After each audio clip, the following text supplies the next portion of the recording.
विदुर ने, कहते हैं कि धृतराष्ट्र के प्रधानमंत्री थे विदुर। एक दिन दोनों में बात हो रही तो हस्तिनापुर की राजधानी में धृतराष्ट्र ने पूछा कि विदुर, तुम नीति शास्त्री हो, ये बताओ कि दुनिया में सबसे सुखी इंसान कौन है। विदुर नीति में जाकर पढ़ना। विदुर ने उत्तर दिया कि दुनिया में सबसे सुखी इंसान वो है जिसे व्यापार करने के लिए, काम करने के लिए घर से बाहर न जाना पड़े। वो आदमी जिस जगह पैदा हुआ है, जो उसी जगह अपना व्यापार भी खोज ले और अपना परिवार भी खोज ले, उससे महान इस दुनिया में कोई इंसान नहीं हो। क्या बात है, वाह। मैं इस प्रांगण में आया तो मुझे बहुत अच्छा लगा। मैं पहली बार इस प्रांगण में आया हूं। वो जो उधर वाला जो विद्यालय है उसमें मैं अक्सर आता हूं। मुझे लगा कि एक वो संस्थान है जहां बहुत सारे ऐसे बच्चे पढ़ना चाहते हैं जो दूर दराज से आते हैं। एक ये स्थान है जहां आसपास के गांव के सारे बच्चे आते हैं, लेकिन देखने में और भव्यता में दोनों एक जैसे हैं। इस बड़े काम के लिए भाई यमुना जी के लिए बहुत बहुत बधाई। कहते हैं कि भटकती जिंदगी में वक्त ठहरा देख लेता हूं, अंधेरी रात में भटकती जिंदगी में वक्त ठहरा देख लेता हूं, वाह। अंधेरी रात में सपना सुनहरा देख लेता हूं। हजारों दर्द जब इस दुनिया के मुझको घेर लेते हैं तो मैं एक फूल से बच्चे का चेहरा देख लेता हूं। क्या बात है भैया, वाह। इतना शानदार सुंदर मन। बहुत सुंदर। प्रीति ने बहुत अच्छा सुनाया। नरकंकाल जी हिला डुला के देखते रहो। दोनों बैठे हैं। प्रीति को देखोगे तो ऐसे लगेगा जैसे ताजमहल रखा है, नरकंकाल जी को देखोगे तो ऐसे लगेगा ताजमहल के बगल में कब्रिस्तान बना दिया। अद्भुत व्यक्ति है। इस कवि सम्मेलन के सबसे क्लियर कट कवि है। ये प्यार व्यार की कविताएं। मैंने पूछा कंकाल जी से, यार एक बात बताओ, तुम्हें भी तो किसी से प्रेम हुआ होगा। तो भाई बोला कि हुआ तो था, पर आगे बात नहीं बढ़ी। मैंने कहा क्यों नहीं बढ़ी? बोले उसको मैंने जब प्रेम पत्र दिया तो उसने जवाब दिया कि चेहरा मोहरा भी कोई खास नहीं, हड्डियां हैं उस पर मांस नहीं, तुझसे प्यार करके क्या मरना है, तेरी तो जीने की भी आस नहीं। क्या बात है। तो बहुत शानदार आदमी है, बहुत बढ़िया, इतना बढ़िया बढ़िया सुनाया है। इधर भगवती जी, आदरणीय राजमूर्ति सिंह सौरभ जी बैठे हैं। मैं हिंदुस्तान में पिछले लगभग 30 वर्षों से पूरी दुनिया में गया और बहुत सारे लोगों से मिला। मेरी यमुना जी से अक्सर बात होती है। मैं हमेशा कहा करता हूं कि मैं बहुत सारे कवियों से मिला, बहुत सारे विद्वानों से मिला, लेकिन आपका प्रतापगढ़ इस मामले में सौभाग्यशाली है कि आपके शहर में राजमूर्ति सौरभ जैसे व्यक्ति रहते हैं। क्या बात है। हिंदुस्तान के बड़े बड़े कवि जिन्हें अपना बड़ा भाई, अपने पिता की तरह प्रेम करते हैं। बिल्कुल बिल्कुल। मुझे बहुत अच्छा लगा। आदरणीय सौरभ जी की कविताएं आप सुनेंगे। मैं पढ़ना शुरू करता हूं। स्वागत है भैया। पढ़ता हूं कि धूल में लिपटे हुए बच्चे को पढ़कर देख लेना। वाह। धूल में लिपटे लिपटे हुए बच्चे को पढ़कर देख लेना, या कभी दादी की उंगली को पकड़कर देख लेना। वाह। धूल में लिपटे हुए बच्चे को पढ़कर देख लेना, या कभी दादी की उंगली को पकड़कर देख लेना, और भी सुंदर लगेगा रूप शीशे में तुम्हारा, गांव की मिट्टी को चेहरे पर रगड़कर देख लेना। वाह। गांव की मिट्टी को गांव की मिट्टी को चेहरे पर रगड़कर देख लेना। प्रीति ने जहां से बात खत्म करी सुनेगा। स्वागत है भैया। पढ़ता हूं कि कृष्ण जैसा, मैं थोड़ा क्या है कि कई बार चिंतन की कविताएं भी कह लेता हूं।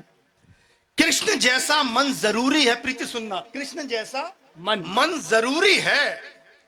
मन में वृंदावन जरूरी है। मन में वृंदावन जरूरी है। और अब सुनना, शिक्षक लोग बैठे हैं। मन में वृंदावन जरूरी है। जिंदगी भरपूर जीने को कुछ अधूरापन जरूरी है। क्या बात है।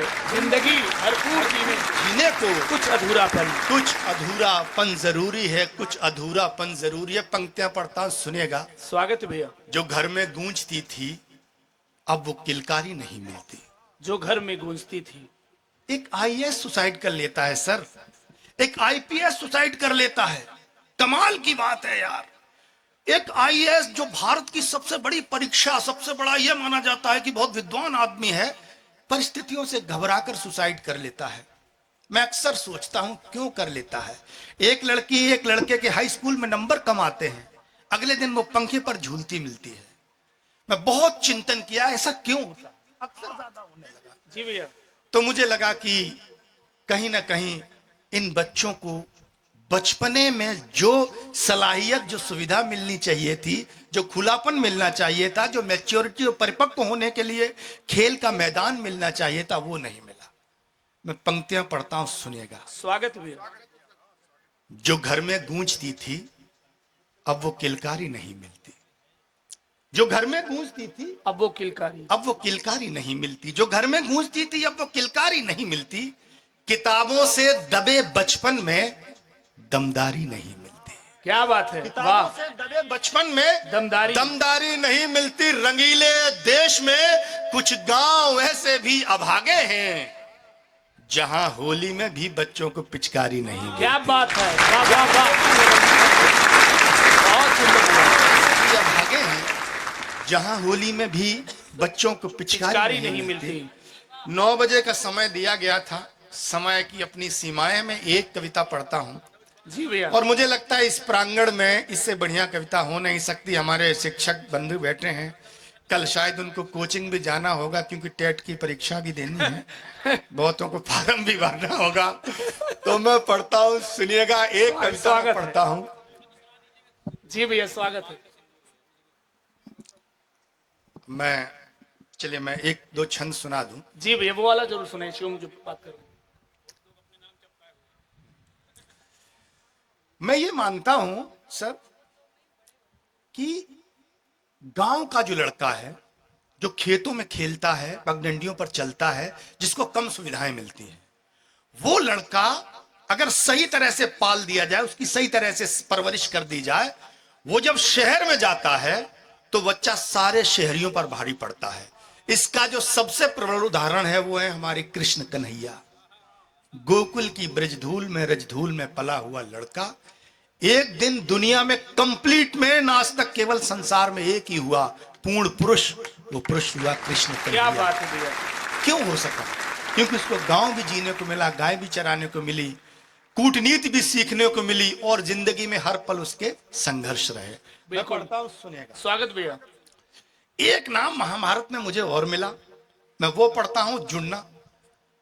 कि सारी महाभारत को घोल के पिया परंतु एकलव्य नहीं मिला वीर तेरे जोड़ का। वाह वाह वाह। मैं हिम्मत करता हूं, सुनेगा। कि सारी महाभारत को घोल के पिया परंतु एकलव्य नहीं मिला वीर तेरे जोड़ का। राजवंश और आम आदमी के बीच द्वंद्व आईना बना तू राज की अनीति होड़ का। तो भीलनी के लाल तेरा पौरुष अक्षुण्ण रहे, तू ही था निदान इस दासता के कोढ़ का। अरे काट तो दिया अंगूठा गुरु दक्षिणा में किंतु धूल में मिला दिया घमंड गुरु द्रोड़ का। धूल में मिला दिया। बहुत कमाल, कमाल। काम करने पे आ जाए। गुरु द्रोणाचार्य ने कहा मुझे तुम्हारा अंगूठा चाहिए, उसने कहा लीजिए अंगूठा। और उससे बड़ी बात बताता हूं मैं, आज ओलंपिक में जब तीरंदाजी होती है तो अंगूठे से तीर नहीं चलाया जाता है, 2 उंगलियों में दबा के तीर चलाया जाता है, तभी सही निशाना लगता है। और ये कला इजाद करने वाला वही एकलव्य था जिसका दान में अंगूठा काट लिया। क्या बात, वाह, बहुत सुंदर भैया। 4 पंक्तियां और पढ़ता हूं, सुनिए। स्वागत है। कि खेत खलिहान गांव गली में पले हुए हैं, शोषितों के पांव की विवाही बन जाते हैं। वाह, क्या क्या लोग होते हैं यार। लोग कहते हैं मैं पूरी दुनिया घूमने के बाद कुछ बातें पूरे आत्मविश्वास के साथ कहता हूं कि खेत खलिहान, हम जो गांव में पैदा होने वाले लोग हैं, इनकी बात ही कुछ अलग होती है। खेत खलिहान गांव गली में पले हुए हैं, शोषितों के पांव की विवाही बन जाते हैं। शाम को कभी जो यार दोस्तों में बैठते हैं, हरिवंश राय की रुबाई बन जाती है। क्या बात है।